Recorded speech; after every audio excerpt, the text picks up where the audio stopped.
UK. The Invisible Man by H.G. Wells. Chapter 1. The Strange Man's Arrival. The stranger came early in February, one wintry day, through a biting wind and a driving snow, the last snowfall of the year. Over the down, walking from Bramblehurst railway station and carrying a little black portmanteau in his thickly gloved hand. He was wrapped up from head to foot, and the brim of his soft felt hat hid every inch of his face but the shiny tip of his nose. The snow had piled itself against his shoulders and chest, and added a white crest to the burden he carried. He staggered into the coach and horses, more dead than alive, and flung his portmanteau down. "A fire!" he cried. "In the name of human charity, a room and a fire!" He stamped and shook the snow from off himself in the bar, and followed Mrs. Hall into her guest parlour to strike his bargain. And with that much introduction, that and a couple of sovereigns flung upon the table, he took up his quarters in the inn. Mrs. Hall lit the fire and left him there, while she went to prepare him a meal with her own hands. A guest to stop at Iping in the winter-time was an unheard-of piece of luck, let alone a guest who was no haggler, and she resolved to show herself worthy of her good fortune.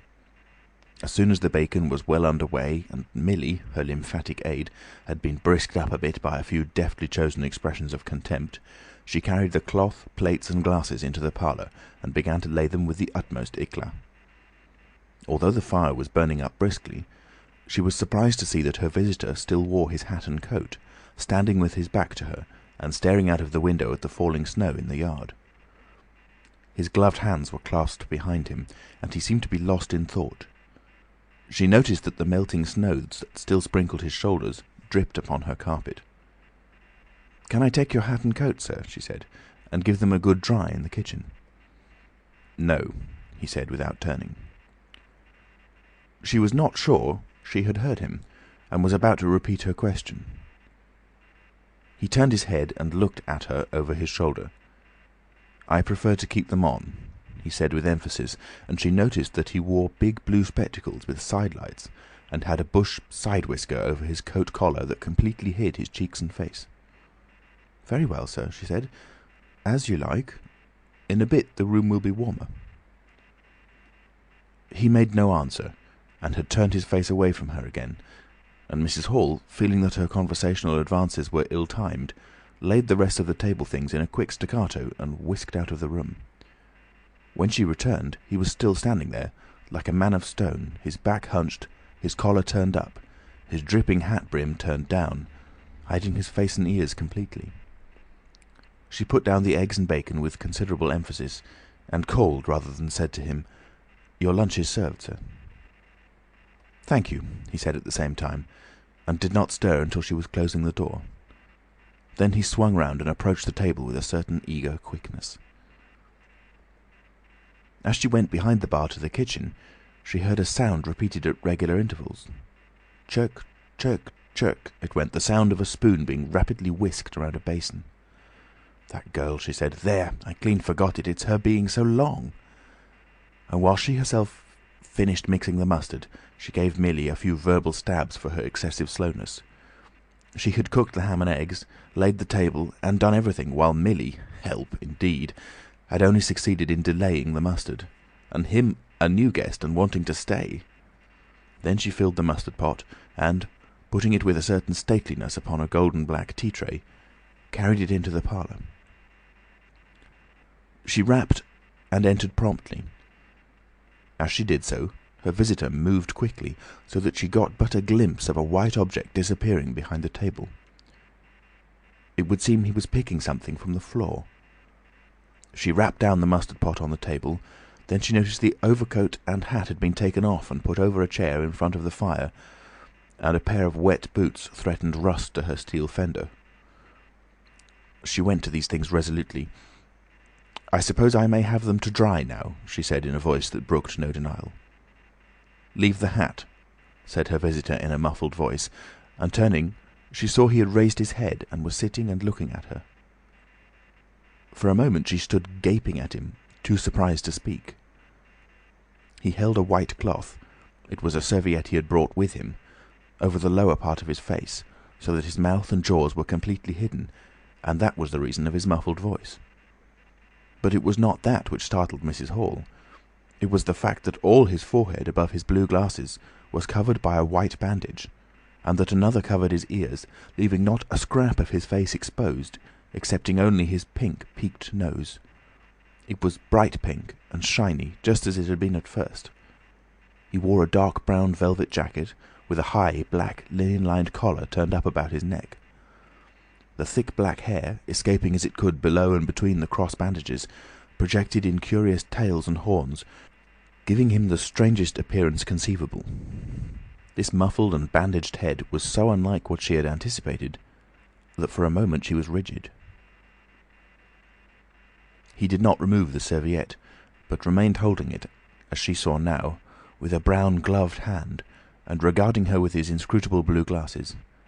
"Leave the hat," he said, speaking very distinctly through the white cloth.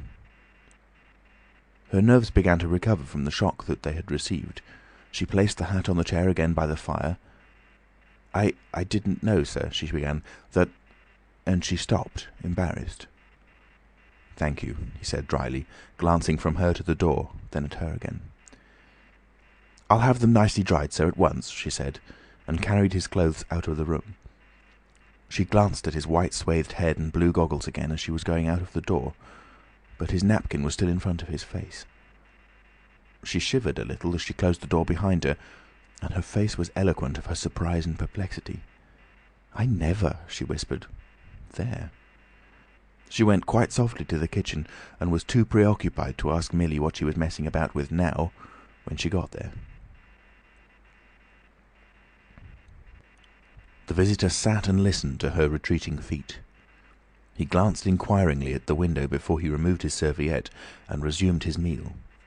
He took a mouthful, glanced suspiciously at the window, took another mouthful, then rose, and, taking the serviette in his hand, walked across the room and pulled the blind down to the top of the white muslin that obscured the lower panes. This left the room in a twilight. This done, he returned with an easier air to the table and his meal. "The poor soul's had an accident or an operation or something," said Mrs. Hall. "What a turn them bandages did give me, to be sure." She put on some more coal, unfolded the clothes horse, and extended the traveller's coat upon this. "And they goggles! Why, he looked more like a diving helmet than a human man." She hung his muffler on a corner of the horse, and holding that handkerchief over his mouth all the time, talking through it. Perhaps his mouth was hurt too, maybe. She turned round, as one who suddenly remembers. "Bless my soul alive," she said, going off at a tangent. "Ain't you done them taters yet, Millie?" When Mrs. Hall went to clear away the stranger's lunch, her idea that his mouth must also have been cut or disfigured in the accident she supposed him to have suffered was confirmed, for he was smoking a pipe, and all the time that she was in the room he never loosened the silk muffler he had wrapped around the lower part of his face to put the mouthpiece to his lips. Yet it was not forgetfulness, for she saw he glanced at it as it smouldered out. He sat in the corner with his back to the window blind and spoke now, having eaten and drunk and being comfortably warmed through, with less aggressive brevity than before. The reflection of the fire lent a kind of red animation to his big spectacles that they had lacked hitherto. "I have some luggage," he said, "at Bramblehurst station." And he asked her how he could have it sent. He bowed his bandaged head quite politely in acknowledgment of her explanation. "Tomorrow," he said, "there is no speedier delivery?" And seemed quite disappointed when she answered no. Was she quite sure? No man with a trap could go over? Mrs. Hall, nothing loath, answered his questions and developed a conversation. "It's a steep road by the down, sir," she said in answer to the question about a trap, and then, snatching at an opening, said, "It was there a carriage was upsettled a year ago and more. A gentleman killed besides his coachman. Accidents, sir, happen in a moment, don't they?" But the visitor was not to be drawn so easily. "They do," he said through his muffler, eyeing her quietly through his impenetrable glasses. "But they take long enough to get well, don't they? There was my sister's son, Tom, just cut his arm with a scythe, and tumbled on it in the hayfield, and, bless me, he was 3 months tied up, sir. You hardly believe it. It's regular, given a dread of a scythe, sir." "I can quite understand that," said the visitor. He was afraid one time that he'd have to have an operation. It was that bad, sir." The visitor laughed abruptly, a bark of a laugh that he seemed to bite and kill in his mouth. "Was he?" he said. "He was, sir, and no laughing matter to them as had for doing for him, as I had, my sister being took up with her little ones so much. There was bandages to do, sir, and bandages to undo. So that, if I might be so bold as to say, sir—" "Will you get me some matches?" said the visitor quite abruptly. "My pipe is out." Mrs. Hall was pulled up suddenly. It was certainly rude of him, after telling him all she had done. She gasped at him for a moment, and then remembered the 2 sovereigns, and she went for the matches. "Thanks," he said concisely as she put them down, and turned his shoulder upon her and stared out of the window again. It was altogether too discouraging. Evidently he was sensitive on the topic of operations and bandages. She did not make so bold as to say, however, after all. But his snubbing way had irritated her, and Millie had a hot time of it that afternoon.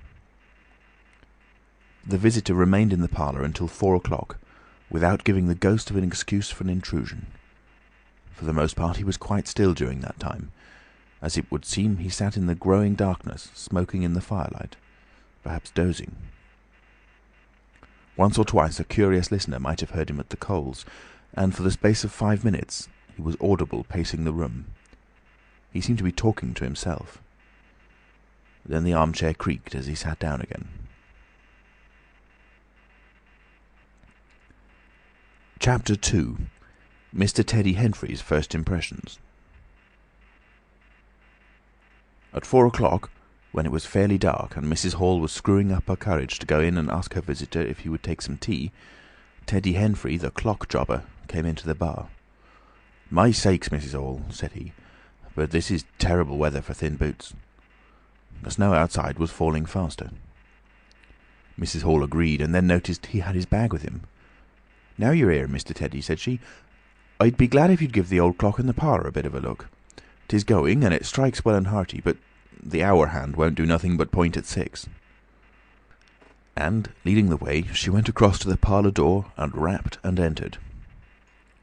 Her visitor, she saw as she opened the door, was seated in the armchair before the fire, dozing, it would seem, with his bandaged head drooping on one side.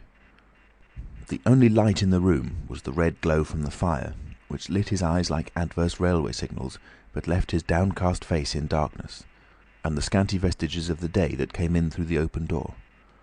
Everything was ruddy, shadowy, and indistinct to her, the more so since she had just been lighting the bar lamp, and her eyes were dazzled. But for a second it seemed to her that the man she looked at had an enormous mouth wide open, a vast and incredible mouth that swallowed the whole of the lower portion of his face. It was the sensation of a moment, the white bound head, the monstrous goggle eyes, and this huge yawn below it. Then he stirred, started up in his chair, put up his hand. She opened the door wide so that the room was lighter, and she saw him more clearly, with the muffler held up to his face, just as she had seen him hold the serviette before. The shadows, she fancied, had tricked her. "Would you mind, sir, this man a-coming to look at the clock, sir?" she said, recovering from the momentary shock. "Look at the clock?" he said, staring round in a drowsing manner and speaking over his head, and then, getting more fully awake, "Certainly." Mrs. Hall went away to get a lamp, and he rose and stretched himself. Then came the light, and Mr. Teddy Henfrey, entering, was confronted by this bandaged person. He was, he says, taken aback. "Good afternoon," said the stranger, regarding him, as Mr. Henfrey says, with a vivid sense of the dark spectacles, like a lobster. "I hope," said Mr. Henfrey, "that it's no intrusion." "None whatever," said the stranger, "though I understand," he said, turning to Mrs. Hall, "that this room is really to be mine for my own private use." "I thought, sir," said Mrs. Hall, "you'd prefer the clock—" "Certainly," said the stranger, "certainly. But as a rule, I like to be alone and undisturbed. But I'm really glad to have the clock seen to," he said, seeing a certain hesitation in Mr. Henfrey's manner. "Very glad." Mr. Henfrey had intended to apologise and withdraw, but this anticipation reassured him. The stranger turned round with his back to the fireplace and put his hands behind his back. And presently," he said, "when the clock mending is over, I think I should like to have some tea, but not till the clock mending is over." Mrs. Hall was about to leave the room. She made no conversational advances this time, because she did not want to be snubbed in front of Mr. Henfrey, when her visitor asked her if she had made any arrangements about his boxes at Bramblehurst. She told him she had mentioned the matter to the postman, and that the carrier could bring them over on the morrow. "You are certain that that is the earliest?" he said. She was certain, with a marked coldness. "I should explain," he added, "what I was really too cold and fatigued to do before, that I am an experimental investigator." "Indeed, sir," said Mrs. Hall, much impressed. "And my baggage contains apparatus and appliances." "Very useful things indeed they are, sir," said Mrs. Hall. "And I'm very naturally anxious to get on with my inquiries." "Of course, sir." "My reason for coming to Iping," he proceeded with a certain deliberation of manner, "was a desire for solitude. I do not wish to be disturbed in my work. In addition to my work, an accident—" "I thought as much," said Mrs. Hall to herself. "An accident necessitates a certain retirement. My eyes are sometimes so weak and painful that I have shut myself up in the dark for hours together. Lock myself up. Sometimes, now and then. Not at present, certainly.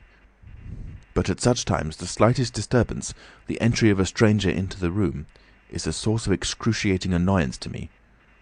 It is well these things should be understood." "Certainly, sir," said Mrs. Hall.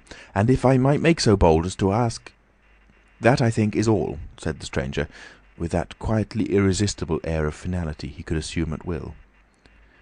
Mrs. Hall reserved her question and sympathy for a better occasion. After Mrs. Hall had left the room, he remained standing in front of the fire, glaring, so Mr. Henfrey puts it, at the clock mending. Mr. Henfrey not only took off the hands of the clock and the face, but extracted the works, and he tried to work in as slow and quiet and unassuming manner as possible. He worked with the lamp close to him, and the green shade threw a brilliant light upon his hands and upon the frame and wheels, and left the rest of the room shadowy. When he looked up, coloured patches swam in his eyes. Being constitutionally of a curious nature, he had removed the works, a quite unnecessary proceeding, with the idea of delaying his departure, and perhaps falling into conversation with the stranger. But the stranger stood there, perfectly silent and still. So still, it got on Henfrey's nerves. He felt alone in the room and looked up, and there, grey and dim, was the bandaged head and huge blue lenses, staring fixedly with a mist of green spots drifting in front of them. It was so uncanny to Henfrey that for a minute they remained staring blankly at one another. Then Henfrey looked down again. Very uncomfortable position. One would like to say something. Should he remark that the weather was very cold for the time of the year? He looked up as if to take aim with that introductory shot. "The weather—" he began. "Why don't you finish and go?" said the rigid figure, evidently in a state of painfully suppressed rage. "All you've got to do is fix the hour hand on its axle. You're simply humbugging." "Certainly, sir. 1 minute more. I overlooked—" and Mr. Henfrey finished and went. But he was feeling excessively annoyed. "Damn it," said Mr. Henfrey to himself, trudging down the village through the thawing snow. "A man must do a clock at times, surely." And again, "Can't a man look at you?" Ugly. And yet again, seemingly not. If the police was wanting you, you wouldn't be more wrapped and bandaged. At Gleason's Corner he saw Hall, who had recently married the stranger's hostess at the Coach and Horses, and who now drove the Iping conveyance, when occasional people required it, to Sidderbridge Junction, coming towards him on his return from that place. Hall had evidently been stopping a bit at Sidderbridge, to judge by his driving. "How do, Teddy?" he said, passing. "You've got a rum un up at home," said Teddy. Hall very socially pulled up. "What's that?" he said. "Rum-looking customer stopping at the Coach and Horses," said Teddy. "My sakes!" And he proceeded to give Hall a vivid description of his grotesque guest. "Looks a bit like a disguise, don't it? I'd like to see a man's face if I had him stopping in my place," said Henfrey.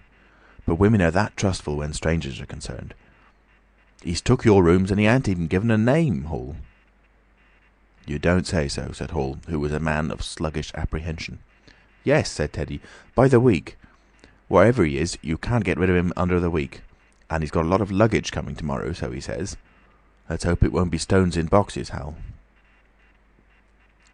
He told Hall how his aunt at Hastings had been swindled by a stranger with empty portmanteau. Altogether he left Hall vaguely suspicious. "Get up, old girl," said Hall. "I suppose I must see about this." Teddy trudged on his way with his mind considerably relieved. Instead of seeing about it, however, Hall on his return was severely rated by his wife on the length of time he had spent in Sidderbridge, and his mild inquiries were answered snappishly and in a manner not to the point. But the seed of suspicion Teddy had sown germinated in the mind of Mr. Hall, in spite of these discouragements. "You wim don't know anything," said Mr. Hall, resolved to ascertain more about the personality of his guest at the earliest possible opportunity. And after the stranger had gone to bed, which he did about 9:30, Mr. Hall went very aggressively into the parlour and looked very hard at his wife's furniture, just to show that the stranger wasn't master there, and scrutinised closely and a little contemptuously a sheet of mathematical computations the stranger had left. When retiring for the night, he instructed Mrs. Hall to look very closely at the stranger's luggage when it came the next day. "You mind your own business, Hall," said Mrs. Hall, "and I'll mind mine." She was all the more inclined to snap at Hall because the stranger was undoubtedly an unusually strange sort of stranger, and she was by no means assured about him in her own mind. In the middle of the night she woke up dreaming of huge white heads like turnips that came trailing after her at the end of interminable necks, and with vast black eyes. But, being a sensible woman, she subdued her terrors and turned over and went to sleep again. End of chapter 2. Recorded by Alex Foster. www.alexfoster.me.uk in Nottingham, England, on the 13th of March 2006.